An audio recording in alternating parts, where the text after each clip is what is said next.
Hi friends, मेरा बच्चा डकार नहीं दे रहा है। मेरा बच्चा अगर बर्प नहीं करता है तो मुझे कितनी देर तक बच्चे को खड़ा रहना चाहिए? ये क्वेश्चन मुझे बहुत सारे पेरेंट्स पूछते हैं। तो चलिए इसके बारे में कुछ रियलिटी जानते हैं। आइडियली आपका बच्चा अगर फॉर्मूला मिल्क या पाउडर का दूध पी रहा है तो आपको इंश्योर करना है कि बच्चा बर्प करे। ये बहुत ज्यादा जरूरी है, अदरवाइज कॉलिक बिल्डअप बहुत ज्यादा हो जाएगा और वो मैनेज करना थोड़ा सा मुश्किल हो सकता है। अगर आपका बच्चा सिर्फ माँ का दूध पीता है तो साइंस ये कहता है सिर्फ माँ का दूध पीने वाले बच्चे कभी कभी डकार नहीं देते हैं। सो हमारे लिए रूल क्या है? एटलीस्ट 5 to 8 मिनट्स बच्चे को वर्टिकल पोजीशन में रखो और बच्चे के बैक के ऊपर जेंटली रब करो।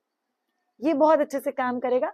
आप बच्चे को चेस्ट के ऊपर लेके बच्चे को जेंटली रब कर सकते हो। उसके साथ बच्चे को पूरे दिन में मिला के एटलीस्ट 5-5, 10-10 मिनट के 5 स्लॉट्स, मतलब 20 to 30 मिनट्स का मिनिमम टमी टाइम बच्चे को मिलना ही चाहिए पूरे दिन में मिला के। अगर आप लोग बच्चे को उतना टमी टाइम देते हो तो बच्चे का कॉलिक इशू काफी हद तक सॉर्ट आउट हो जाएगा। ऑन द अदर हैंड, अगर आप आपके बच्चे को रात के समय ब्रेस्ट फीडिंग कर रहे हो और आपका एक मेजर कंसर्न है शायद रात के समय बच्चा बर्प ही नहीं करता, एक तो मैं भी नींद में होती हूँ, तो बच्चे को दूध पिलाने के बाद क्या रात के समय बर्पिंग कराना कंपलसरी है? सब लोगों के लिए ट्रीट की तरह होगा? यस, पहले 40 डेज आइडियली ये कंपलसरी है। उसके बाद उनका गट, उनका इंटेस्टाइन, उनका डाइजेस्टिव सिस्टम थोड़ा सा सेट हो जाता है।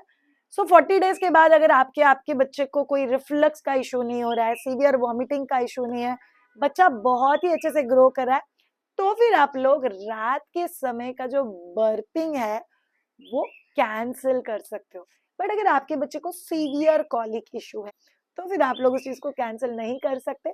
आपको करीब बच्चा 3 से 4 महीने का होने तक बच्चे को फीड के बाद एक 5 मिनट्स के लिए वर्टिकल पोजीशन में रखना बहुत ही ज्यादा जरूरी है।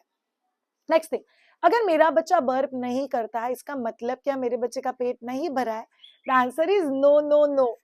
सो कई बार ऐसे हो जाता है कि जब भी बच्चा ब्रेस्ट फीडिंग कर रहा है या बच्चा रो रहा है या बच्चा बॉटल फीडिंग कर रहा है, इन सब समय बच्चा बहुत सारी एयर गल्प इन करता है।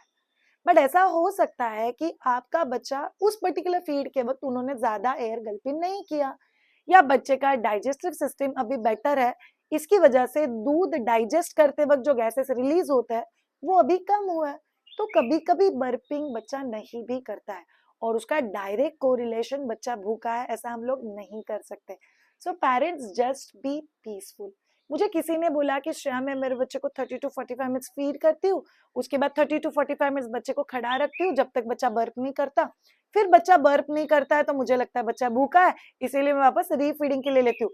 हे भगवान, तो मैंने उस माँ को बोला फिर आप पूरे दिन में करते क्या हो? फीडिंग बर्पिंग, और उसने बोला नहीं इसके बीच में टाइम मिलता है तो सुसु पॉटी ये भी होता है। ऐसा नहीं करना है। एज अ मदर हमारे पास आज बहुत सारे काम है। So personally we take sessions for new parents, specially जिनके बच्चे 3 महीने से लेकर 3 साल के अंदर है, फॉर चाइल्ड होलिस्टिक डेवलपमेंट। 4.5 महीने के ऊपर के बच्चों के लिए विनिंग का कोर्स होता है, 1 साल के ऊपर के बच्चे के लिए we have a toddler nutrition course. So अगर आप में से किसी को हम लोगों से ट्रेन होना है तो get in touch with us. एक लास्ट क्वेश्चन, बच्चे को बर्पिंग कितने दिनों तक करवाना चाहिए? 40 डेज तक कंपलसरी। उसके बाद अगर मेडिकली बच्चा ठीक है और बच्चे को कोई बॉदरेशन नहीं हो रहा है तो उसके बाद आप लोग धीरे धीरे ये चीज कम कर सकते हो। Thank you so much all of you. थोड़ा सा पीस मिला आपको? अगर मिला है तो मुझे कमेंट बॉक्स में लिख के पक्का बताना। Have a great time and bye.